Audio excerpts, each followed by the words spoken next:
Assalamu alaikum students, my name is Babar Gulab and I am your biology teacher of grade 9th. Today we will discuss thrombocytes or platelets and we will also discuss table 9.2 that is about composition of blood. To understand our lecture, let's move towards the whiteboard. Students, आज के lecture में हम बात करेंगे platelets के बारे में, जिनको हम थ्रोम्बोसाइट्स भी कहते हैं। इससे पहले अपने प्रीवियस 2 लेक्चर्स में हमने रेड ब्लड सेल्स और वाइट ब्लड सेल्स इनको एक्सप्लेन किया था। रेड ब्लड सेल्स को हमने कहा था कि इनका जो मेजर फंक्शन है वो ऑक्सीजन की ट्रांसपोर्ट है। अब ऑक्सीजन की जो ट्रांसपोर्ट थी वो रेड ब्लड सेल्स में प्रेजेंट हीमोग्लोबिन प्रोटीन की वजह से थी। नेक्स्ट हमने बात की वाइट ब्लड सेल्स की, और वाइट ब्लड सेल्स में हमने कहा कि इनका जो मेजर फंक्शन है वो बॉडी डिफेंस मैकेनिज्म को कंट्रोल करना है या बॉडी डिफेंस है, जिसमें ये डिफरेंट पैथोजेंस या जर्म्स के अगेंस्ट फाइट करते हैं और उनको किल करते हैं। आज के लेक्चर में हम बात करेंगे प्लेटलेट्स की। हम कहते हैं कि जो प्लेटलेट्स हैं इनकी प्रॉपर्टीज़ कौन कौन सी हैं। प्रॉपर्टीज़ में हम देखते हैं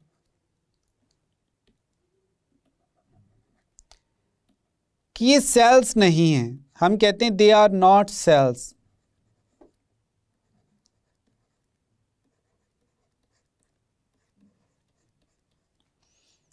अब ये सेल्स क्यों नहीं हैं?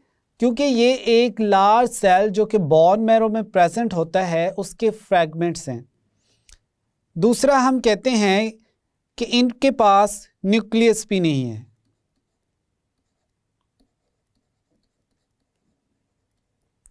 थर्ड हम कहते हैं ये फ्रैगमेंट्स हैं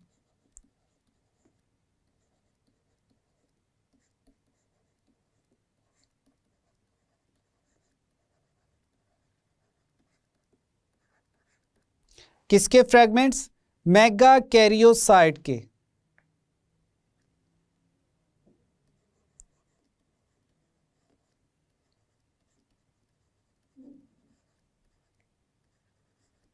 अब ये मेगा कैरियोसाइट जो है ये क्या है?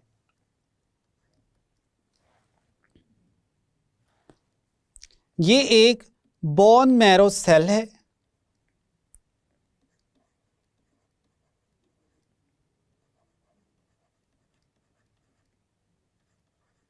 और फर्दर इससे फिर इसके जो फ्रैगमेंट्स अलहदा होते हैं वो बनते हैं प्लेटलेट्स। अब इसको अगर हम देखें, फॉर एग्जांपल ये हमारे पास एक मेगा कैरियोसाइट है और ये कुछ इसके जो फ्रैगमेंट्स हैं वो इससे सेपरेट हो रहे हैं। इन सेपरेट फ्रैगमेंट्स को हम कहते हैं प्लेटलेट्स। क्या कहते हैं? प्लेटलेट्स। और ये हमारे पास क्या है? ये एक मेगा कैरियोसाइट है। यहाँ तक तो स्टूडेंट बात की हमने प्लेटलेट्स की प्रॉपर्टीज़ की। अब हम फर्दर कहते हैं कि जो प्लेटलेट्स हैं इनके पास कोई पिगमेंट भी नहीं होता।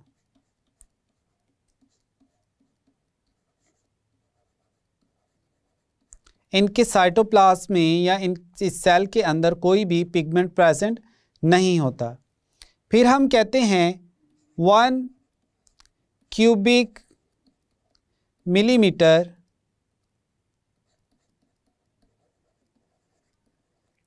ऑफ ब्लड, इसमें जो प्लेटलेट्स हैं वो कितने होंगे? 2,05,000।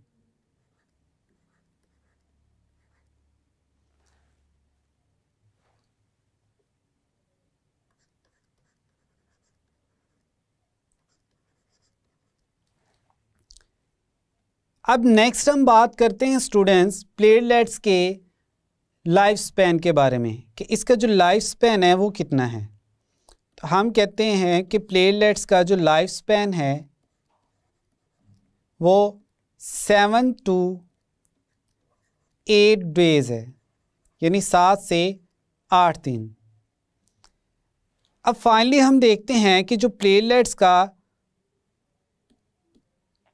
मेजर फंक्शन है, इससे पहले तो हमने इसकी प्रॉपर्टीज़ देखी, अब हम इसको देखते हैं कि इसका फंक्शन क्या है। तो फंक्शन में हम कहते हैं कि इसका जो मेजर फंक्शन है वो है ब्लड क्लॉटिंग। अब ब्लड क्लॉटिंग में जो प्लेटलेट्स हैं वो किस तरह से रोल प्ले करते हैं, हमने देखा था कि जैसे ही बॉडी में कोई इंजरी होती है तो वाउंड साइड पे डिफरेंट प्रोटीन्स आके मैश बनाती हैं, जिनको हमने कहा था फाइब्रिनोजन।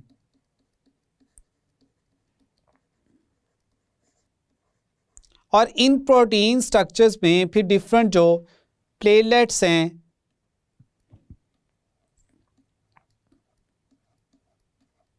वो आकर एक्यूमुलेट होना शुरू हो जाते हैं और इस तरह से वाउंड साइड को जो है वो सील करते हैं।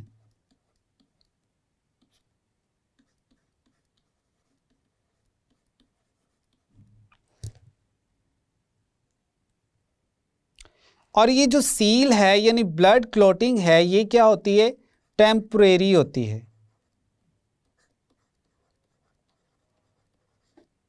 यानी आर्जी तौर पर। अब यहाँ तक हमने देखा कि जो ब्लड क्लॉटिंग मैकेनिज्म है उसमें प्लेटलेट्स टेम्परेरी सील बनाने में हेल्प करते हैं बॉडी को। अब नेक्स्ट हम देखते हैं डेंगू के पॉइंट ऑफ व्यू से कि जो डेंगू फीवर है उसमें प्लेटलेट्स का जो नंबर है वो कैसे रिड्यूस होता है, या जो डेंगू वायरस है वो किन ब्लड सेल्स को किल करता है। हम कहते हैं डेंगू वायरस अटैक्स प्लेटलेट्स, यानी ये प्लेटलेट्स को किल करता है। तो जब कभी भी किसी पेशेंट को या किसी पर्सन को डेंगू फीवर होता है तो उसके लिए जो ब्लड टेस्ट रिकमेंड किया जाता है उसमें प्लेटलेट्स का नंबर ही काउंट किया जाता है। अगर तो प्लेटलेट्स का जो नंबर है वो नॉर्मल हो तो इट मीन्स कि पेशेंट जो है उसे डेंगू फीवर नहीं है, लेकिन अगर ये जो प्लेटलेट्स का नंबर है ये नॉर्मल से बिलो हो तो हम कहते हैं कि इस पेशेंट को डेंगू फीवर है। अब नेक्स्ट हम बात करते हैं टेबल 9.2 की, जिसमें अब तक हम जितने भी ब्लड सेल्स के बारे में पढ़ चुके हैं या ब्लड प्लाज्मा के बारे में पढ़ चुके हैं उसका एक कंपैरिजन है। ये है हमारे पास स्टूडेंट टेबल जिसको हम कहते हैं कंपोजिशन ऑफ ब्लड के बारे में।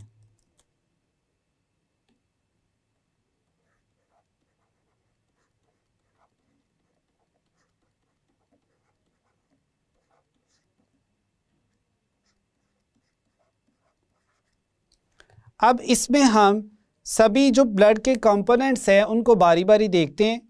फर्स्ट ऑफ ऑल है हमारे पास ब्लड प्लाज्मा। प्लाज्मा जो है वो एक ब्लड का लिक्विड पोर्शन है। अब ये जो प्लाज्मा है ये ब्लड का टोटल 55% बाय वॉल्यूम जो है वो बनाता है।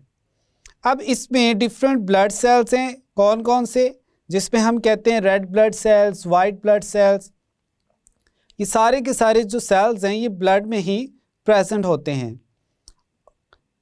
अब नेक्स्ट हम देखते हैं कि इसमें इम्पोर्टेंट प्रोटीन्स भी प्रेजेंट हैं। कौन कौन सी प्रोटीन्स हैं जिनको हमने ब्लड प्लाज्मा वाले टॉपिक में एक्सप्लेन किया था, लाइक फाइब्रिनोजन, एल्ब्यूमिन। और साथ ही साथ जो हार्मोन्स हैं, हार्मोन्स के बारे में हमने कहा they are the chemical messengers जो कि बॉडी में मैसेज ट्रांसफ़र करते हैं एक ऑर्गन से दूसरे ऑर्गन तक।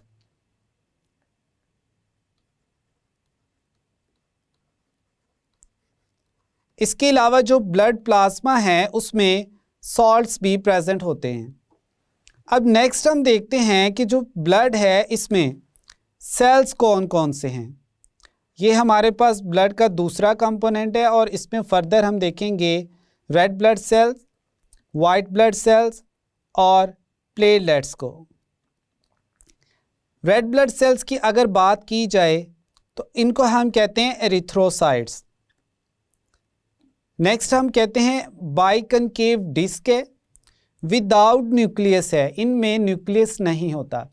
यहाँ पर स्टूडेंट्स आपने इस पॉइंट को जहन में रखना है कि जब रेड ब्लड सेल्स बनते हैं तो उनमें न्यूक्लियस होता है, दे आर न्यूक्लिएटेड। लेकिन जैसे ही वो मैच्योर हो जाते हैं तो उनमें हीमोग्लोबिन की वजह से जो न्यूक्लियस है उसको रिप्लेस कर दिया जाता है और सेल से रिमूव कर दिया जाता है। तो जो एडल्ट हैं या मैच्योर हैं आरबीसीज, उनको हम क्या कहेंगे, वो ई न्यूक्लिएटेड है, यानी विदाउट न्यूक्लियस है। अब रेड ब्लड सेल्स में हीमोग्लोबिन प्रेजेंट होती है। इस हीमोग्लोबिन का काम क्या है, ऑक्सीजन ट्रांसपोर्ट। अगर तो हीमोग्लोबिन के साथ ऑक्सीजन अटैच हो, फॉर एग्जांपल हम कहते हैं हीमोग्लोबिन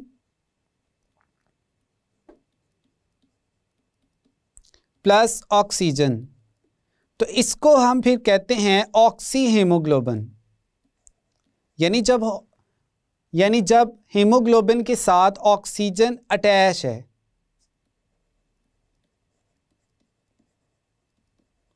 दूसरा है हमारे पास कि अगर हीमोग्लोबिन के साथ कार्बन डाइऑक्साइड अटैच हो तो फिर हम इसको कहते हैं कार्बोक्सी हीमोग्लोबिन।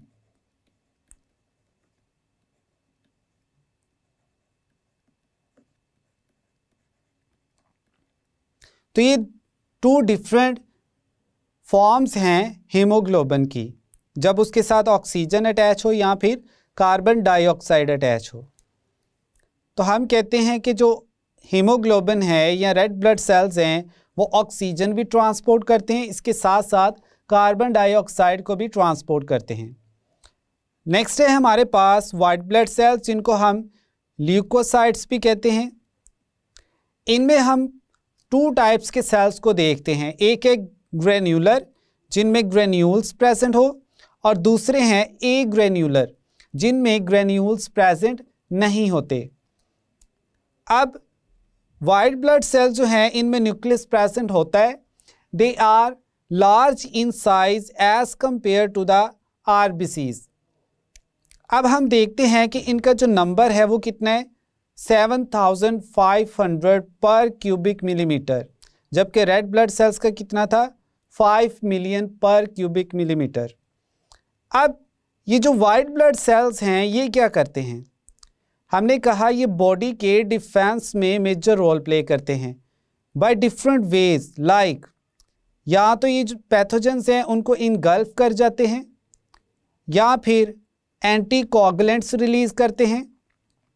एंटीकोगुलेंट्स का हमने कहा था जो ब्लड को क्लॉट होने से प्रिवेंट करते हैं, उन सब्सटेंसेस को हम क्या कहते हैं, एंटीकोगुलेंट्स। और तीसरा हमने कहा ये एंटीबॉडीज़ प्रोड्यूस करते हैं।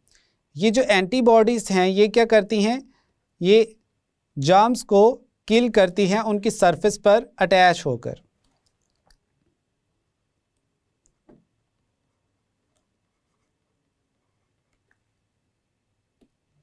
अब नेक्स्ट हम देखते हैं जो फाइनल हमारे पास टाइप है ब्लड सेल्स की, वो कौन सी है, प्लेटलेट्स और थ्रोम्बोसाइट्स। इनको हम थ्रोम्बोसाइट्स भी कहते हैं। Fragments of bone marrow cells हैं, ये सेल्स तो नहीं हैं लेकिन क्या हैं, मेगा कैरियोसाइट्स के फ्रैगमेंट्स हैं और इनका जो नंबर है 2,50,000 पर क्यूबिक मिलीमीटर है और ये ब्लड क्लॉटिंग में इम्पॉर्टेंट रोल प्ले करते हैं। जैसा कि अभी हमने एक्सप्लेन किया कि ये ब्लड क्लॉटिंग मैकेनिज़्म में किस तरह से इन्वॉल्व होते हैं यहाँ पर। अब इसके साथ ही ये जो टेबल था हमारा 9.2 कंपोजिशन ऑफ ब्लड, ये कंप्लीट हो गया। अब हम एक फाइनल जो पॉइंट है वाइट ब्लड सेल्स के पॉइंट ऑफ व्यू से वो भी यहाँ पर देख लेते हैं। वाइट ब्लड सेल्स जो हैं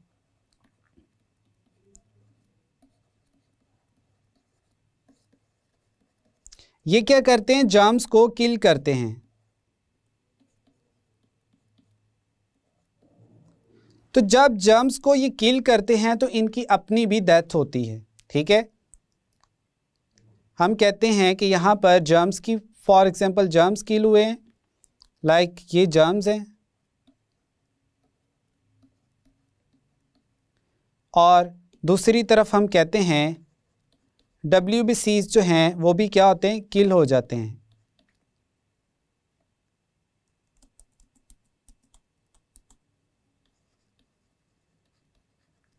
ये हमारे पास WBCs हैं। तो जब ये डेड हो जाते हैं तो ये एक मटेरियल बनाते हैं या फ्लूइड बनाते हैं जिसको हम क्या कहते हैं, पस। अक्सर आपने देखा होगा वाउंड साइड पे ज़ख़म पर रेशा पड़ जाता है। वो एक्चुअल में होता क्या है कि उस वाउंड साइड पर जो वाइट ब्लड सेल्स हैं और बैक्टीरिया है इनके बिटवीन फाइट हो रही होती है। बैक्टीरिया भी मर रहे होते हैं और साथ साथ आपके वाइट ब्लड सेल्स जो हैं वो भी मर रहे होते हैं। तो वाइट ब्लड सेल्स की जो डेड बॉडीज़ होती हैं वो फिर कन्वर्ट हो जाती है into a fluid or substance known as pus. यहाँ तक स्टूडेंट्स हमारा जो लेक्चर था प्लेटलेट्स का और टेबल 9.2 वो कंप्लीट हुआ। स्टूडेंट्स आज के लेक्चर में हमने बात की प्लेटलेट्स के बारे में जिनको हमने कहा थ्रोम्बोसाइट्स। स्टूडेंट्स हमने टेबल 9.2 को भी एक्सप्लेन किया जिसमें composition of blood including blood plasma and blood cells, इनको हमने स्टेप बाय स्टेप देखा और इनको ब्रीफली एक्सप्लेन किया। I hope now you have a clear idea about the platelets or thrombocytes। मिलते हैं नेक्स्ट लेक्चर में। अल्लाह हाफिज़।